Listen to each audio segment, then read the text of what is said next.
అతను విషయం కూడా లేకుండా మన ఎదురుగా విఐపి టికెట్లు మాట్లాడతారు. అమ్ముకోవడంలోనూ విఐపి టికెట్లు అమ్ముకోవడంలోనూ ఈ సేవా విషయం టికెట్లు నేను అడిగిన ప్రశ్నకి అంజాద్ ఖాన్ ఒక నిమిషం అండి, అయిపోయారు.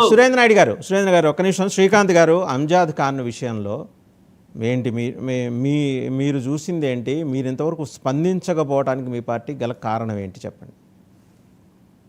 ఇప్పుడు మా పార్టీ ఎందుకు ప్రతి ఒక్కరూ కూడా ఏది జరిగినా, ఇప్పుడు ప్రవీణ్ కుమార్ పాస్టర్ గారి గురించి కానీ ఏది జరిగినా మన రాష్ట్రంలో ఉన్నటువంటి అంశాల మీద మనం అందరూ కూడా ప్రతి ఒక్కటి కూడా స్పందించుకుంటూనే వస్తున్నాం.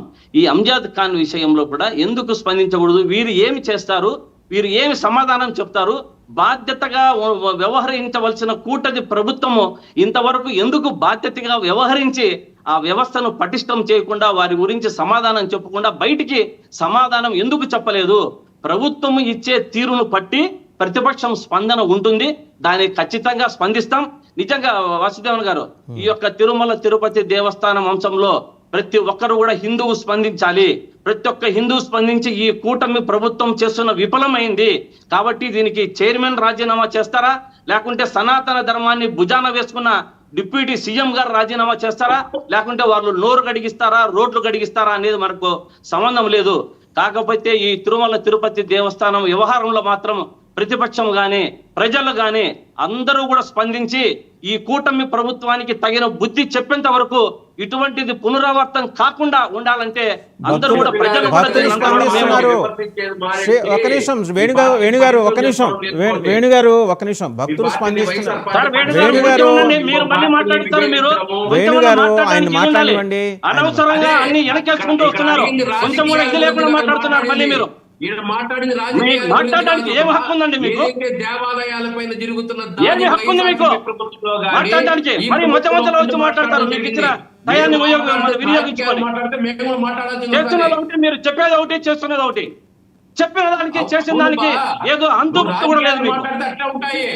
ఇటువంటి కార్యక్రమాలు హిందూ సంస్కృతి సాంప్రదాయాలను కనపడే విధంగా ఉంటే ఊరికే ఉంటాం అనుకుంటున్నారా? హిందువులంతా ఏకమయ్యే పరిస్థితి వస్తుంది, మిమ్మల్ని బజార్లో తిరగనికుండా ఉండే పరిస్థితి వస్తుంది. తిరుమల తిరుపతి దేవస్థానం అంటే ఏమనుకుంటున్నారు మీరు? 9 నెలలు 10 నెలలు అయింది. ప్రతి ఒక్క రోజు తిరుమల తిరుపతి గురించి వస్తున్నాయి. లడ్డు నుంచి స్టార్ట్ చేశారు మీరు, లడ్డు వ్యవహారం నుంచి స్టార్ట్ చేశారు, తిరుమల ప్రతిష్టను దిగదార్చారు. ఏం చేస్తున్నారండి మీరు? అనవసరంగా చేసే మాటలు మీరు మాట్లాడేది ఒకటి, చేసేది ఒకటి. చేసేదేం లేదు కానీ లడ్డు నుంచి మీరు తిరుమల ప్రతిష్టను దిగదారుస్తున్నారు. ఈ రోజు వచ్చింది ఈ అంబేద్కర్ ఖాన్ విషయంలో ఏం చేస్తారు మీరు? అంబేద్కర్ ఖాన్ ఎలా శిక్షించాలి?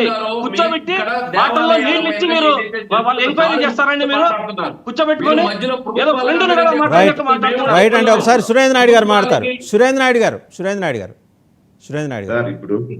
ఇప్పుడు మనం రాజకీయాలు పక్కన పెట్టి ప్రపంచ ఆధ్యాత్మిక రాజధాని తిరుమల తిరుపతిలో లోపాలు కొన్ని ఉన్నాయి. ఆ లోపాలు మనం ఎలా సర్దించుకోవాలా, ఏ విధంగా మనం ఈ వెంకటేశ్వర స్వామి భద్రతని పెంపొందించాలనే దాన్ని మాట్లాడుకుంటే బాగుంటది. వెంకటేశ్వర స్వామి మనకి భద్రత ఇస్తారండి, ఆయనకి మనం భద్రత కల్పించక్కర్లా. భక్తులకి భద్రత కల్పించాలి. అదే సార్, ఇప్పుడు భక్తులకు భద్రతతో పాటు ఈ అసాంఘిక కార్యకలాపాలు జరగకుండా చూసుకోవాల్సినటువంటి బాధ్యత ఏ విధంగా